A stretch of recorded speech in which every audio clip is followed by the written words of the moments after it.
Hi, welcome to my studio. Today I'm going to show you the basic items you need if you're going to get started in watercolor on a budget. You need 2 containers to hold the water, one for clean water, one for dirty water, so you can clean your brushes out in that. Think about getting a little aerosol bottle. This will keep your paper and your paint moist, tends to dry out. Also something to hold your watercolor brushes in.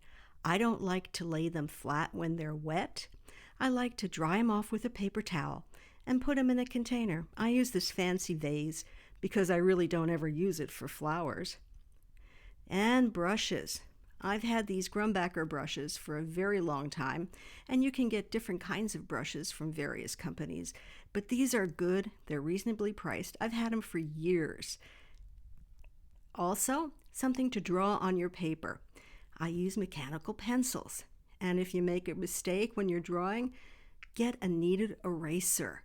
You actually need the eraser to get the pencil off of it. I've been using these for decades. One will last me for months. So you're wondering why the sponge is here.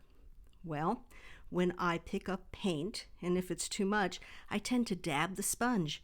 I also dab the sponge with a wet brush to take excess water off. Speaking of taking excess water off, tissues and paper towels are very important in the watercolor process. Get tissues and keep them handy. You'll use them to pick up water and to wipe your brushes. Also, you can do the same thing with paper towels, but I don't recommend them on paper. Use them to clean your brushes off. So what about the paint? Well, you need paint and you need to have a palette to put it in. When I started, I used this nice little 8-well palette for my 2 yellow, my 2 red, and my 2 blue paints, a green and a burnt sienna.